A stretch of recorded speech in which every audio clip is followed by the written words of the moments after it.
یو زنانا یو باجی د قرآن خدمت بکولو د احادیث خدمت بکولو آغا زنانا آغا باجی چې کله وفات شولا په دغه زمانه کې یو کفنچورو سوکو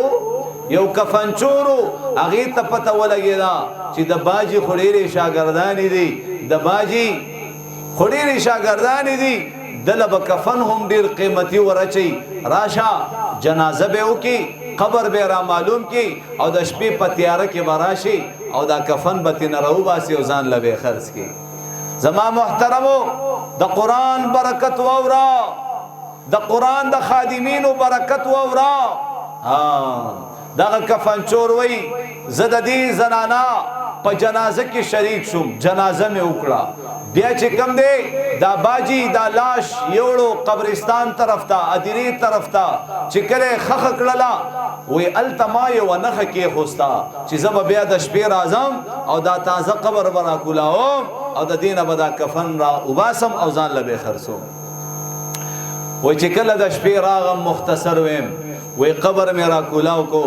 او زما محترمو د باجی دی کفن ته ملاس ورا چولو د دې کفن نه آواز راځي اے د الله بندا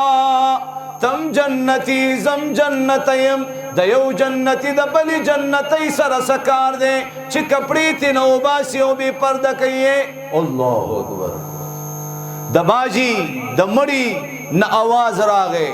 زما محترمو دی کفنچور سره په پیل ازل چرته مړی خبرې وکړي اچانک را پریوتو بیهوش شو خو چې کله هوش کې راغی وی هر صبرو عادت نبرو بیا کفن تلاس ورا چولو هغې نه بیا آواز راځي اے د الله بندا تم جنتی زم جنتیم د یو جنتی د بلې جنتۍ سره سکار دی چې کپړې تې نه وباسي او بې پرده کوي. الله اکبر. بهرحال دریم ځل چې کله دا کفنچور هوش کې راغی نو ما ځان سره دا خبره وکړه چې دا خو جنتۍ دا ټول عمر د قرآن خدمت یې کړی دی د قرآن پرچار یې کړی دی ټول عمر خلکو ته د الله کلام ښودلی دی ټوله زندګي په دې کې خرچ کړله دا خو جنتۍ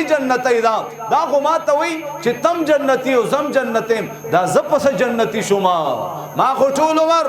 مړی په قبر کې لغړ تغل پریخي دي ما خو ټول عمر د الله نافرمانی کړی دي ما خو ټول عمر الله خفه کړی دی زه پسه جنتي شوما.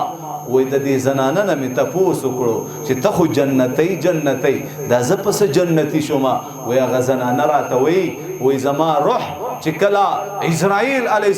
السلام برا د الله عرش ته مخامخ زما روح الله ته سر په سجده شلو الله راته وای ستا خو مې بخنه کړې ده خو ستا پس جنازه کې چې څومره خلکو شرکت کړی ما د ټولو بخنه کړې ورته وای اے کفنچورا زما په جنازه کې تم ولاړ وې. الله اکبر الله اکبر. بچو ته قرآن وښایې بچو ته دین وښایې بچی حافظان عالمان جوړ کړي د دین دایان جوړ کړي د